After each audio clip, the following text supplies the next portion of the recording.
भाई जो भी आ रही है टीम उसको प्रॉपर तरीके से डोमिनेट कर रहा है इंडिया की टीम। इस टाइम हम बात करेंगे सबसे पहले इंडियन बैट्समैन की। भाई इतना दहशत फैलाया इस पूरे टूर्नामेंट में, तबाही मचा दी है हर बॉलर्स की। आप देख लें स्पिनर और फास्ट हो, भाई इंडिया रोलता जा रहा है। मैं कहूंगा कि भाई इतना बल्ला रुकता ही नहीं है।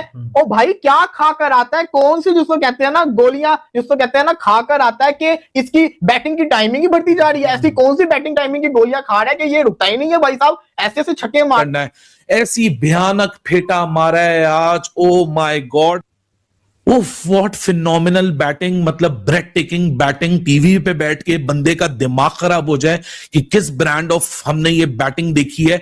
आज आपको इस किस्म की ब्रूटल बैटिंग दिखी है कि जिसमें पावर तो थी, पावर के साथ टाइमिंग भी थी, टाइमिंग के साथ इंटेंट भी थी, और इन सारी चीजों के साथ करेज भी थी। क्योंकि जाहिर सी बात है, जब आप होस्ट टीम हो, बड़ी टीम हो, डिफेंडिंग चैंपियन हो, और उस जगह पे स्टेटमेंट वाली परफॉर्मेंस लगाना, अपना कैरेक्टर शो करना कि हाँ जी we are here, all of this came out of nowhere, it came out of plan, it came out of syllabus, it came out of the subject, and bang bang India is. Obviously जब आप hard work करते हो और जब आप अपनी गलतियों को मानते हो, आप मिरर में देखते हो, अपने आप को देखते हो, अपने आप से बात करते हो और आप एक्सेप्ट करते हो कि हाँ ये मेरी गलती है, और उस गलती को आप सीखने की कोशिश करते हो, तो आपको कामयाबी मिलती है। और वही उसकी जो हार्ड वर्क है आज उसको पेश कर रहा है अल्हम्दुलिल्लाह। जिस तरह वो परफॉर्म कर रहा है, कंसिस्टेंटली रन्स कर रहा है, तो आई एम श्योर जब आप हार्ड वर्क करते हो तो उसका सिला। और सबसे ज्यादा डिस्कस होने वाला राइट नाउ पूरी दुनिया के अंदर बॉलर है, वो है जसप्रीत बुमराह। बुमराह के ऊपर उन्होंने बात किया और कहता है कि यार क्यों ना बात हो ऐसे टीम। उसने कहा he is in everyone's conversation. एक साहब है वो कंपेयर कर रहे हैं जी, वो कह रहे हैं कि जी जसप्रीत बुमराह जो है वो ब्रैडमैन, डॉन ब्रैडमैन है फास्ट बॉलिंग का, ठीक है। और फिर वो कह रहे हैं कि जी I am very lucky, we all very lucky to have lived in the era where Bumrah is playing and all that sort of stuff. बहुत तारीफ है बुमराह की, and the greatest fast bowler, मतलब उन्होंने ब्रैडमैन से कंपेयर कर लिया। Day away and then Sunday को जो है वो फाइनल हमें दिखेगा। एक्सपेक्टेशंस यही है कि न्यूजीलैंड और इंडिया एक कड़ाके का मुकाबला होगा, और अहमदाबाद के मैदान में, जहां पे जनरली इंडिया के लिए कहा जाता है कि it is not a lucky ground for India. Last time जो ओडीआई वर्ल्ड कप था वो भी वहीं पे हारे थे। भाई साहब डेल स्टेन ने बहुत बड़ा स्टेटमेंट दे दिया है। डेल स्टेन ने कहा है कि बहुत सारे लोग कहते हैं साउथ अफ्रीका की टीम चोकर है, और अगर भाई न्यूजीलैंड की टीम इंडिया को ये फाइनल नहीं हरा पाती है तो भाई मैं वो जो चोकर वाला मतलब है ना सीन, वो भाई मैं न्यूजीलैंड की टीम को दे दूंगा, क्योंकि साउथ अफ्रीका से ज्यादा चोक भाई न्यूजीलैंड की टीम करती है अकॉर्डिंग टू डेल स्टेन। एक तरफ न्यूजीलैंड है 12.5 ओवर्स में चेस कर गई, दूसरी तरफ इंडिया है, बहुत बड़ा टोटल दिया। उबैद हम लोग यही सोच रहे हैं कि हमने 253 पे 246 रन बनते हुए देखे, बड़ा हाई स्कोरिंग मैच हुआ। अभी जो आपने दिखाया कि इंडिया दूसरी दफा लगातार जीतेगा हो चुकी है एज अ डे लाइट, कि वो भी बड़ा तगड़ा आएंगे इनके ऊपर। बट आई से दिस, आई थिंक मुझे लगता है कि knowing the recent past of New Zealand जो अभी जीत के गई यहाँ से, शायद वो बॉक डाउन हो सकते हैं इंडिया के सामने। बुमराह इसलिए डिस्कस होता है शोएब भाई, इसको इस्तेमाल ही उस तरह से कर रहे हैं। उसकी 6 बॉलों को आए हुए जिਵੇਂ कोई ना कोहे नूर है, 6 बॉलों को उस तरह से इस्तेमाल किया जाता है, और he proved every time. Main चीज ये है बहुत कम ऐसा हुआ है कि एक आधी बार नहीं हुआ, कप्तान को लेट डाउन किया हो, बहुत कम ऐसा हुआ। एक आधी बार में बता दे मुझे आप, जब से वो वापस आया 2023 में, जब से वापस आया मुझे बता। उसके बाद से तो फिनोमिनल, उससे पहले है नो डाउट, उसके बाद की मैं बात कर रहा हूँ। जब से सबका ध्यान पड़ा, जब से बुमराह को बूम बुमराह कहना शुरू हुए लोग, उसके बाद तो नहीं हुआ, कोई एक चीज नहीं है। सो ये है। और उसने इंग्लैंड के मैच का हवाला भी दिया सेंटर ने, उसने बोला कि इंग्लैंड ऑलमोस्ट मैच को ले गया था, लेकिन बुमराह के एक ओवर ने इंग्लैंड को पीछे धकेल दिया। 16वें ओवर में 8 स्कोर, 18वें ओवर में 6 स्कोर, 18वें ओवर में 6 score. What do you imagine यार, हु कैन डू दिस? ये फिल्मों में होता है, ये फिल्मों में होता है कि फिल्म में ना आप डंडी मार जाते हैं ना, स्क्रिप्ट बना देते हैं, लेकिन this is a real story. हाँ सना भाई, मगर ये भी तो है ना, आप देखें कि पाकिस्तान का और इंडिया का जो मैच हुआ था उसमें 18 बॉलों पे 48 रन चाहिए थे, इनको 18 बॉलों पे 45 रन चाहिए थे, बट इन्होंने फिर भी सेव किए और पाकिस्तान ने पूरे करवा दिए थे। वो भी बड़ी चीज डिस्कस हो रही थी ना कि ये एक यानी कि की फैक्टर होता है कि आपका कैप्टन आप गले में पटा डाल के कुत्ते की तरह घुमाना, वो हाल किया है भाईजान इंडिया ने न्यूजीलैंड का। आपने देखा है Hindustan finally has nailed it, reason why because इनके पास होम ग्राउंड का एडवांटेज है। फिनिश पावर प्ले में वर्ल्ड कप फिनिश 18 बॉलों पे 51। अच्छा आप मुझे ये बताएं कि आपको मेरा एनालिसिस कैसा लगा था कि आज दोनों मारेंगे? Oh my God, world cup final match is finish for New Zealand. 6 ओवरों के अंदर फिनिश 6 ओवरों के अंदर world cup final match is finish for New Zealand, I am telling you. या मैं स्टाइल चेंज करना चाहता हूं इंडिया का खेलने का, तो उसने अपने आप पे लिए वो बात। तो अब ये बात पक्की है, क्योंकि अब अपने आप पे ली है तो फिर आदमी क्या करता है, उसको पुश करता है। तो उस टाइम से लेके अभी तक आई थिंक एक ही 100 बनाया है उसने।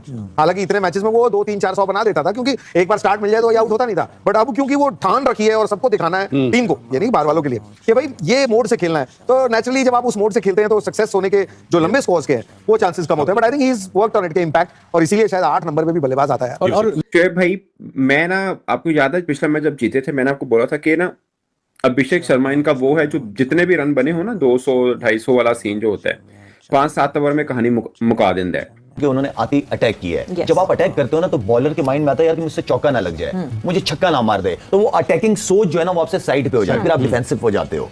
तो वो एक बहुत, लेकिन जब आपको पता है कि आपने पीछे आउट किया, मेन बैकबोन ऑफ बॉलिंग की, ये खुद ही अंदर फील करना होता है कि नहीं मैं बॉलिंग करूंगा तो टीम जीतेगी, और बीच का सेशन तो वैसे ही बहुत इंपॉर्टेंट होता है। अभिषेक है ना, उसका एक मोमेंटम बना हुआ है, पहली बॉल से ऐसा लग रहा होता है जैसे वही आया है, बाकी सब इधर उधर, वो आईपीएल हो या इनकी अपनी होम सीरीज हो, ये खेलता है इस तरह की। इवन साउथ अफ्रीका भी गया था, तो ये वे ऑफ प्लेस का यही है, अटैकिंग बॉलर पे आके अटैक करता है, सर्किल को कैच करने की कोशिश करता है। और एक चीज इसमें अच्छी चीज है कि एक होता है ना पुराना ट्रेडिशन कि यार 1-2 बाउंड्री मार ली, स्ट्राइक चेंज कर लो, भाई क्यों कर लो, मिल रही है मार दो 3-4 बाउंड्रियां, वो नहीं छोड़ता। संजू ने अपनी स्टेटमेंट में बोला ना, कहता है यार 100 गेम्स मैंने बैठ के देखी हैं और बेस्ट सीट पे बैठ के देखी हैं विराट कोहली और रोहित शर्मा को ये काम करते हुए, और मैं इंतजार करता था कि ये दिन कब आएगा जब मैं ये करूंगा। तो आज मेरी जिंदगी का सबसे बड़ा दिन है कि जो मैंने अपने सीनियर से सीखा है वो मैंने आज उनसे सीख के डिलीवर किया है। बहुत अच्छी बात है सर, टांगों में देखे ना मरोड़ के इंडिया ने ऐसे मारा है जैसे बोरी में बांध के मारते हैं। ये है टीम इंडिया।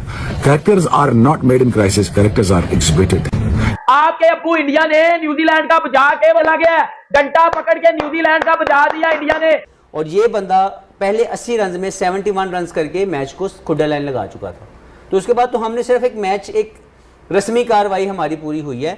मुझे बहुत मज़ा आया इनकी इनिंग्स देख के, और इसीलिए कहा जाता है कि जो आपके जो इंडिया की बात जब भी कोई दुनिया के पंडित करते हैं तो वो किसी एक प्लेयर पे बात नहीं करते, वो ओवरऑल स्ट्रक्चर की बात करते हैं कि ओवरऑल इनके पास इतने लाइक टू लाइक था कि काफी सारे एक्स क्रिकेटर्स ये भाई जब उससे रन्स नहीं हो रहे तो उसको बैक किसने करना है? आपके अपने लोगों ने करना है, आपके कोचिंग स्टाफ ने करना है, आपके कप्तान ने करना है, आपके प्लेयर्स ने करना है। ठीक है, मुझे देखिए सूर्य कुमार यादव की एक चीज बहुत अच्छी लगी मुझे, जो उसने कल प्रेस कॉन्फ्रेंस में बात की, जब उसे सवाल हुआ कि अभिषेक शर्मा को हटा के संजू, तो उसने कितनी जबरदस्त बात बोली कि मैं क्या अब अभिषेक शर्मा या तिलक वर्मा को हटा के उसको खिला दूं क्या? अभिषेक शर्मा नजर आए और वो ट्रू T20 प्लेयर के तौर पर उभर के सामने आए, जिन्होंने मारे छक्के लगाए, चौके लगाए, स्ट्राइक रेट 250 से ऊपर का। तो वो ये चीजें जो है वो बाकी क्रिकेटर्स हालांकि उनके साथ मौजूद थे, लेकिन उनको भी इस चीज से देखना चाहिए। फेयरलेस क्रिकेट हमेशा आपको या तो खराब करती है तो या आपका नाम बनाती है। ये डाउन नहीं हो रहे, ये ऊपर से ऊपर जा रहे हैं, और स्पेशली संजू सैमसन यार, जिस तरह से आउट ऑफ फॉर्म हुआ है ये संजू सैमसन, जितने इंपॉर्टेंट मैचेस में परफॉर्मेंस दिखा रहा है, इसका कोई जवाब नहीं है यार। ज्यादा अच्छी है। सबसे पहले उनका अभिषेक आता है, अगर वो चल जाए ना एक बार तो कभी पावर प्ले में बाउंड्री से कम बात नहीं करेगा। दुनिया आसमान में क्रिकेट खेल रही है और हम क्लब लेवल क्रिकेट नहीं खेल रहे। क्वालिटी ऑफ बैटिंग का आपको बात चल गया। हमारे यहाँ 10 ओवर मेडन खेल रहे, क्यों खेल जाते हैं? टेक्निक नहीं है, सिंगल लेना नहीं आता, क्वालिटी ऑफ बैटिंग नहीं है हमारे पास। Suryakumar Yadav sweep cut single cut sweep cut फिर चौका। आई मीन लाइक अभिषेक को लाइसेंस मिला उनका साइन। हमारी क्वालिटी ऑफ क्रिकेट और हमारी क्वालिटी ऑफ बैटिंग, तो हम इस बार कह रहे हैं टांगे जोड़ के शॉटे मारे। सर ये क्या कर रहे हैं, वो कैसे समझाएं? शॉटे तो वही मारा। T20 वर्ल्ड कप के बाद इंडिया ने जितने भी T20 मैचेस खेले हैं, मोस्टली अंडर गौतम गंभीर उन्होंने जो खेले हैं, उसमें उनका पावर प्ले स्ट्राइक रेट के बाद का गेम और फिर लास्ट के 4-5 ओवर्स, वो रन रेट लगातार ऊपर जा रहा है। ऐसा नहीं है कि पावर प्ले में तो आपने मार दिए 10 या 12 रन प्रति ओवर, उसके बाद आप आ गए 6 या 7 रन प्रति ओवर, और फिर आप लास्ट स्टेज में चले गए 8 या 9 के रन रेट पे। नहीं, ऐसा नहीं है। आप 8 या 9 अगर पावर प्ले में मार रहे हो तो आप उसके बाद और ऊपर जा रहे हो। तरह वो फैंटी लगा रहा था अभिषेक शर्मा, क्या प्लेयर है भाई। मैंने तो मेरा ख्याल है कि जब से T20 देख रहा हूँ ऐसी फैंटी किसी को लगाते हुए पहली दफे देखा। कल अभिषेक शर्मा देखे, ये वो वाले अभिषेक शर्मा नहीं थे जो पाकिस्तान के अगेंस्ट खेले थे। ना भी आता है ऐसा रेस देखिए बड़ी जबरदस्त है। वो सामने मारता है, एक्स्ट्रा कवर मारता है, अगर आप उस बाहर देते हैं फील्डर जहाँ नहीं होता वहां ऊपर से मारता है, जब बॉल थोड़ा सा इधर देते हैं फिर वो इधर ले जाता है। तो पूरा टेक्निकल फास्ट खेलता है, सिर्फ वो नहीं है गटका नहीं, जैसे वो हमारे वो दूसरे प्लेयर थे ना जो क्या नाम कहता था कि टीम वो है बॉलिंग लाइनअप को इंडिया ने इस तरह से फेंटा है, इतने आराम के तरीके से टीम इंडिया ने सफाई की है इन बॉलर्स की यार, मुझे यकीन ही नहीं आ रहा यार। इट्स मोर देन अनबिलीवेबल यार, ये कोई छोटा काम नहीं है भाई। आप ये समझो यहां से इंडिया आधा वर्ल्ड कप जीत के ले गया भाई, क्योंकि जिस तरह से संजू सैमसन ने बैंड बजाना स्टार्ट किया है, लोग कह रहे थे अभिषेक शर्मा इसके अलावा कोई नहीं है भाई। Abhishek Sharma out of form होके, अर्ली आउट होके, उसके बावजूद जिस तरह से संजू सैमसन खेल रहा है, इसका कोई मुझे इलाज बताओ यार। ये संजू सैमसन को बताओ कि भाई कुछ पाकिस्तानी बैटर्स को क्लासेस दे, संजू सैमसन पाकिस्तानी बैटर्स को ट्यूशन दो, पाकिस्तान टीम को बताओ कि भाई इतने ऑल इंपोर्टेंट मैचेस में अभिषेक शर्मा के लिए उस बॉलर को खेलना बहुत मुश्किल होता जिसको नया बॉल बहुत अच्छा करना आता है, जैसे कि मिचेल स्टार्क हो गया, या और जैसा ग्लेन मैग्रा है, या मतलब इस टाइप के जो बॉलर, ग्लेन मैग्रा तो खैर मैंने बहुत ऊपर लेवल पे कर दिए, लेकिन जिस बॉलर को नया बॉल करना आता हो और जिस बॉलर को लेफ्ट हैंडेड को बॉल बाहर निकालना आता हो, थोड़ा सा पीछे रखो और उसका कट होता हो बॉल बाहर, उस पे अभिषेक शर्मा के आउट होने के बहुत ज्यादा चांसेस हैं। देखिए कोई भी दुनिया का बैट्समैन ऐसा नहीं होता जिसमें कोई ना कोई वीकनेस ना हो या उसके आउट होने के चांसेस ना हो, और अभिषेक शर्मा जिस तरह खेलता है, जितना खुला खेलता है, उसके आउट होने के बहुत ज्यादा चांसेस हैं। और स्पेशली अगर आप उसको एक खिंचा हुआ बॉल हार्ड लेंथ पे पीछे बॉल करो, अगर वहां से अगर बाहर निकलता है बॉल, तो वो उसके स्लिप लगने के या कॉर्ड बैंड होने के बहुत ज्यादा चांसेस है। स्लिप तो मैं समझता हूँ कि जितना वो पहले बॉल से मारता, स्लिप तो शायद ना ही हो, लेकिन फिर भी अगर आप उसके ऊपर प्रेशर डालना तो एक आध ओवर तो आप स्लिप लें उस पर, शायद मारने जाए तो लग जाए। तो उसको सिर्फ यही आपको चांस है कि आप उसको पीछे बॉल रखें, उसके ग्रेट एरियाज में जो उसके मुंह का बॉल है या ऑफ स्टंप से बाहर जिस पे वो बहुत स्ट्रांग है। तू मारा था, सूर्या भी मारा था, लेकिन पता लगता है शॉट मारते हुए पीछे तो बॉल पहुंचते हैं, लेट कट खेलते हैं, बड़ा जबरदस्त करते हैं, सारे करते हैं, एक भर के शॉट मारते हैं। बट अनफॉर्चुनेटली यार we are lacking quality. We are not a team that we can compete with in the likes of South Africa, India, England, Australia. We just became we're just a bit better team than associate members. क्या New Zealand वालों मुझे एक बात बताओ, हमारी तुम नन्ही Munni no बॉलू team को कितना मार रहे थे, कभी कराची में, कभी लाहौर में, कभी इधर, अब सामने तगड़ी अपोजिशन आई इंडिया की, तो तुम्हारा दम क्यों निकल गया? इंडिया ने तो कोई कमाल नहीं किया, उनकी टीम ही कमाल है। असल में असल बात है क्रिकेटिंग सिस्टम कमाल है, पूरा होगा ना तो फिर आप कमाल ही करते हैं। जहां हमारी टांगें काम जाती हैं, ये संजू सैमसन ने कैसे 89 रन बना दिए यार, इतनी अच्छी परफॉर्मेंस कैसे दिखा सकती है टीम इंडिया यार, इतनी बुरी तरह उनके बॉलर्स को पीटोगे। अभिषेक शर्मा है, पांड्या है, वो दोनों बहुत अच्छा। मैंने कहा इसका आजकल सही चल रहा है तो मैंने भी बोल दिया इंग्लैंड जीतेगा। पॉइंट ये है दोस्तों, वो पाकिस्तानी फॉर्मर क्रिकेटर्स जो बता रहे थे कि इंडिया सेमीफाइनल में नहीं खेलेगा, वर्ल्ड कप 2026 का सेमीफाइनल नहीं पहुंच पाएगा, वो अब हमें ये बता रहे हैं कि इंडिया फाइनल कैसे खेल रहा है और क्या वजह है कि इंडिया वर्ल्ड में बेस्ट क्रिकेट खेल रहा है। दुनिया के बेस्ट बैटर्स, दुनिया के बेस्ट बॉलर और बुमराह भाई साहब, मोहम्मद आमिर, आप बुमराह के जूतों की धूल भी नहीं हो, समझ में आ रही? जिस टीम में बुमराह है ना, उसको मत सिखाओ कि वो क्या करेगा क्या नहीं करेगा। आज मैं चाहता हूं मोहम्मद आमिर एक्सेप्ट करे कि वो गलत बोल रहा था, भौंक रहा था बैठ के। आज उसने बोला पहले सेमीफाइनल नहीं पहुंचेगी इंडिया, सेमीफाइनल पहुंच गई, फिर उसने बोला फाइनल नहीं पहुंचेगी इंडिया, फाइनल पहुंच गई। अब वो बोलेगा कि फाइनल नहीं जीतेगी इंडिया, एक तुक्का लग गया तो लुक जाएगा उसका।